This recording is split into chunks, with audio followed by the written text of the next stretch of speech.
Kasih karunia Tuhan Yesus Kristus tercurah bagi kita semua. Saudara yang dikasihi Tuhan, marilah kita renungkan kebenaran firman Tuhan berikut ini.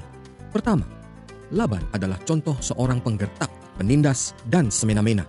Dia merampok orang benar, iri pada kemakmuran mereka, mengingkari janji-janjinya, mengasingkan keluarganya, memuja berhala, menuduh orang lain secara salah, menunjukkan kebaikan, menggunakan kekuatan untuk mengambil apa yang tidak dibuatnya, menipu karyawan yang jujur, dan terus mengubah perkataannya, melihat semua yang dia ambil sebagai haknya, dan menggunakan agama untuk melindungi kepentingannya. Tetapi Tuhan akan menegur dan menghakimi dia. Orang percaya dapat menghadapi dan mengatasi orang-orang seperti itu dengan kebenaran, keadilan, dan iman kepada Tuhan. Yang kedua, Tuhan memiliki posisi yang sangat berbeda dengan para dewa di dunia ini. Berhala kecil dunia ini begitu konyol dan tidak berdaya, tetapi secara tragis dunia mengejarnya dan menghargainya. Namun Tuhan adalah Allah yang menakutkan dan setia. Dia bersama umatnya dan dia sendiri layak mendapat kepercayaan kita. Apakah Anda salah satu dari anak-anaknya dan apakah Anda saat ini mempercayai dia di dalam dan untuk semua hal? Kejadian pasal 31. Introduction. Yakub melarikan diri ke arah Kanaan dan Laban mengejar dia, menyebabkan konfrontasi yang sekali lagi mengungkapkan belas kasihan Tuhan yang setia. Ayat 1-2. Kekayaan Yakub membuat anak-anak lelaki Laban iri. Kadang-kadang sulit untuk merasa senang ketika orang lain lebih berhasil daripada kita. Membandingkan kesuksesan kita dengan kesuksesan orang lain merupakan cara yang berbahaya untuk menilai kualitas kehidupan kita. Dengan membandingkan diri kita dengan orang lain, kita kemungkinan memberikan dasar berpijak bagi iri hati. Kita dapat menghindar dari iri hati dengan bersukacita atas kesuksesan orang lain. Ayat 4-13. Meskipun Laban memperlakukan Yakub dengan tidak adil, Allah tetap menambahkan kekayaan Yakub. Kuasa Allah tidak dibatasi oleh kurangnya perlakuan wajar. Allah mempunyai kemampuan untuk memenuhi kebutuhan kita dan membuat kita maju pesat meskipun orang lain memperlakukan kita dengan tidak benar.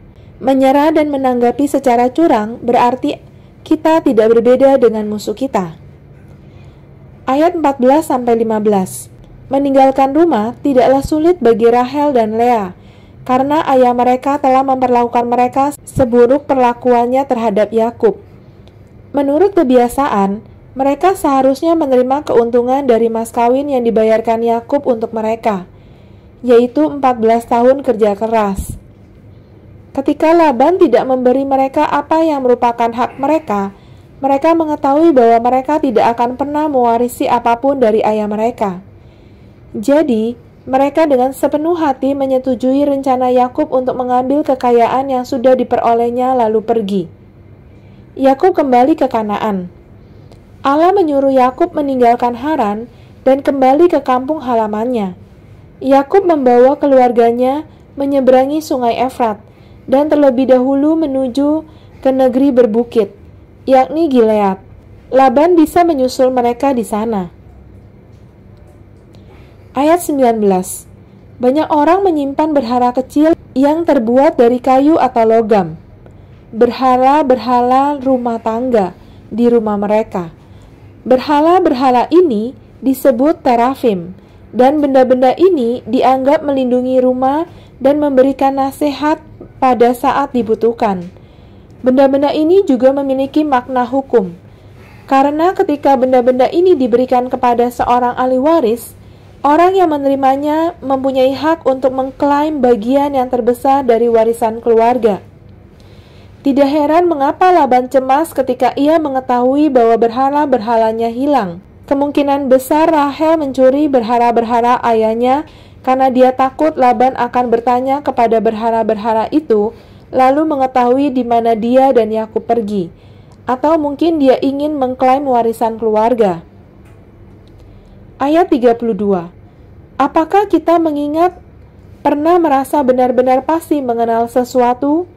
Yakub begitu yakin bahwa tidak seorang pun mencuri berhala-berhala Laban, sehingga ia bersumpah untuk membunuh si pelanggar.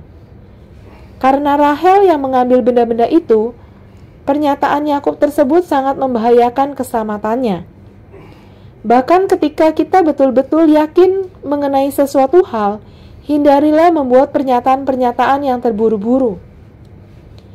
Seseorang bisa menganggap kita bertanggung jawab atas pernyataan-pernyataan itu. Ayat 38-42. Yakub menjadikan sebagai kebiasaan untuk melakukan lebih daripada yang diharapkan darinya.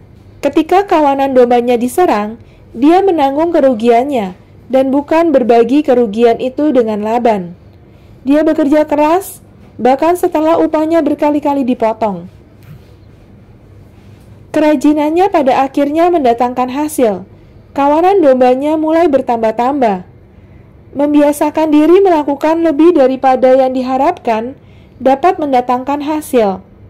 Hal itu menyenangkan hati Allah, menghasilkan pengakuan dan kemajuan, meningkatkan reputasi, membangun kepercayaan orang lain kepada kita, memberi kita lebih banyak pengalaman dan pengetahuan, meningkatkan kedewasaan rohani kita.